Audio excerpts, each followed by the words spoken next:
Hello दोस्तों, मेरे channel सनातन पर आपका स्वागत है। अगर आप भी सनातन धर्म से जुड़े विभिन्न त्योहारों के बारे में जानकारी प्राप्त करना चाहते हैं तो प्लीज़ मेरे चैनल से जुड़ें और चैनल को लाइक, शेयर और सब्सक्राइब जरूर करें। तो दोस्तों, आप वीडियो को ना तो पूरा देखते हैं, अगर आप पूरी जानकारी चाहते हो तो प्लीज़ वीडियो को पूरा देखें, चैनल को लाइक, शेयर और सब्सक्राइब करें और नीचे दिए गए रेड बटन को भी दबाएँ ताकि मेरी आने वाली हर वीडियोज़ आप तक पहुँचती रहे। तो आज हम जानेंगे कि श्रावण पुत्रदा एकादशी व्रत की पूजा विधि कैसे की जाती है, इसका क्या महत्व है और इसकी कथा भी जानेंगे। अगर आपको भी संतान प्राप्ति नहीं हो रही या पुत्र की प्राप्ति नहीं हो रही या पुत्र की प्राप्ति करना चाहते हैं तो प्लीज़ ये वीडियो ज़रूर देखें, इससे आपको बहुत ही लाभ मिलेगा। मान्यता है कि एकादशी व्रत के पुण्य प्रभाव से संतान सुख की प्राप्ति का वरदान प्राप्त होता है। एकादशी के दिन भगवान विष्णु की पूजा की विधि है। श्रावण मास के शुक्ल पक्ष की एकादशी तिथि को श्रावण पुत्रदा एकादशी कहते हैं, जो इस बार 5 अगस्त को है। साल में आने वाली सभी एकादशियों में से ये एकादशी काफ़ी खास मानी जाती है।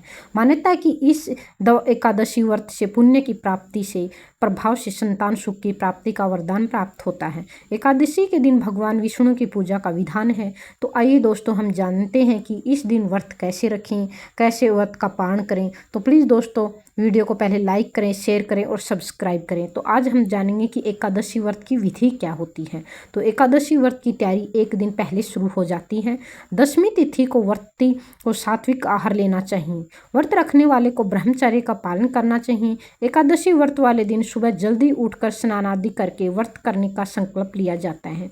इस दिन भगवान विष्णु की पूजा की जाती है। एकादशी के दिन रात्रि भर भजन कीर्तन करनी चाहिए।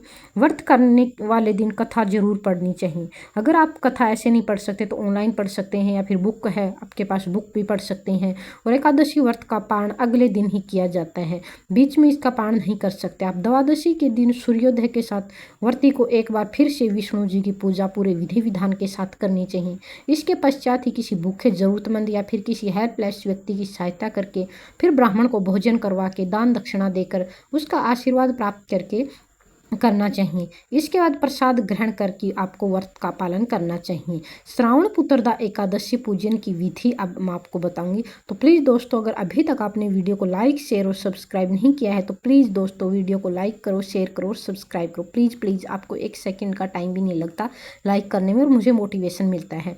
तो भगवान विष्णु को प्रणाम करके दीपक प्रज्वलित करें, धूप दीप दिखाएं, भगवान को फलों और नैवेद्य का भोग लगाएं, अच्छे फूल वृक्ष फल चढ़ाएं और अच्छे वस्त्र पहने। इस दिन अंत में श्री हरि की आरती उतारें और पूजा में तुलसी का प्रयोग अवश्य करें।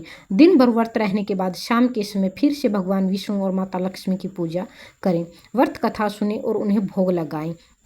उसके बाद आप अनेक धर्म दान दक्षिणा कर सकते हैं और काफ़ी सारे काम भी कर सकते हैं। अब हम जानेंगे कि व्रत कथा कौन सी होती है। तो द्वापर युग में महिजीत नाम का एक राजा था।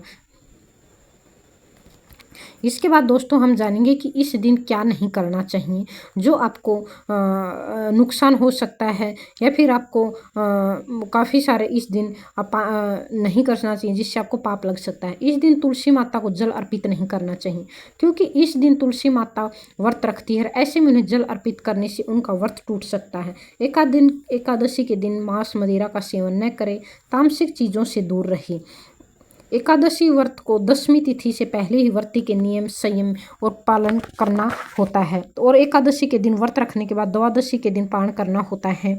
एकादशी के दिन दान पुण्य करने से विशेष महत्व है। एकादशी व्रत में रात्रि जागरण करके भगवान का ध्यान और भजन करने का विधान है।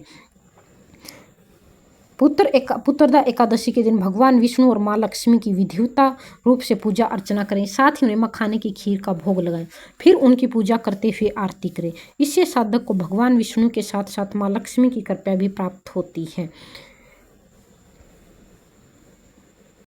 तो दोस्तों, आज हम जानेंगे कि पुत्र एकादशी के दिन कौन से काम भूल कर भी नहीं करना चाहिए, वरना आपसे भगवान विष्णु रुष्ट हो सकते हैं और आपके परिवार और आप पर अनेक कष्टों का साया मंडरा सकता है। तो प्लीज़ आप इन बातों को ध्यान से सुने और उससे पहले वीडियो को लाइक, शेयर और सब्सक्राइब जरूर करें।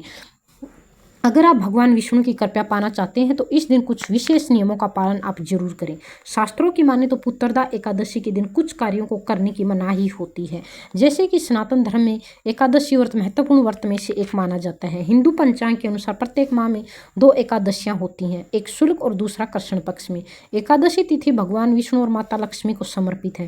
वहीं पंचांग के अनुसार पौष माह की शुक्ल पक्ष की एकादशी तिथि को पौष पुत्रदा एकादशी के नाम से जाना जाता है। इस वर्ष पुत्रदा एकादशी 10 जनवरी 2025 को मनाई गई थी। आपको बता दें कि यह जनवरी की पहली एकादशी थी। धार्मिक मान्यताओं के अनुसार इस दिन भगवान विष्णु और माता लक्ष्मी की विधि पूर्वक पूजा अर्चना करने से जातकों की सभी मनोकामनाएं पूरी हुई हैं और उनके परिवार से संकटों का छाया दूर हुआ है। साथ ही उसे मोक्ष की प्राप्ति होती है। हालांकि इसका फल आपको तभी मिलेगा जब आप कुछ नियमों का ध्यान रखेंगे। दरअसल शास्त्रों के अनुसार पौष पुत्रदा एकादशी के दिन कुछ कार्यों को करने की मनाही होती है। ऐसी मान्यता है कि इस दिन इन कार्यों को करने से भगवान विष्णु क्रोधित हो सकते हैं। तो आइए हम जानते हैं कि इस दिन कौन से काम न करें। अगर आपने अभी तक मेरे चैनल को सब्सक्राइब नहीं किया है तो प्लीज़ दोस्तों चैनल को सब्सक्राइब करें। आपको 1 सेकंड का समय लगता है, लेकिन उसी 1 सेकंड में मुझे बहुत ज़्यादा मोटिवेशन मिलता है। तो जानते हैं हम कौन से नियम भूल कर भी ना करें। पुत्रदा एकादशी के दिन कुछ कार्यों को करने से आपको बचना चाहिए। इस दिन तुलसी माता को जल अर्पित भूल कर भी ना करें। अगर आपने ये काम किया है तो भगवान विष्णु आपसे भयंकर रुष्ट हो सकते हैं और आपके परिवार पर विघ्न आ सकते हैं, क्योंकि इस दिन तुलसी माता व्रत रखती है। ऐसे में उन्हें जल अर्पित करने से उनका व्रत टूट सकता है। एकादशी के दिन मांस मदिरा का सेवन बिल्कुल भी नहीं करना चाहिए और तामसिक चीज़ों से दूर रहें। किसी के लिए भी बुरा सोचने से बचें। इस दिन किसी का भी अपमान न करें। वाद विवाद से दूर रहें। एकादशी पर चावल खाना मना होता है, इसलिए इस दिन चावल से बनी हुई चीज़ों का सेवन बिल्कुल भी ना करें। इसके अलावा एकादशी की तिथि पर बाल और नाखून भूल कर भी ना काटें। धार्मिक मान्यताओं के अनुसार उत्तरदा एकादशी का व्रत रखने से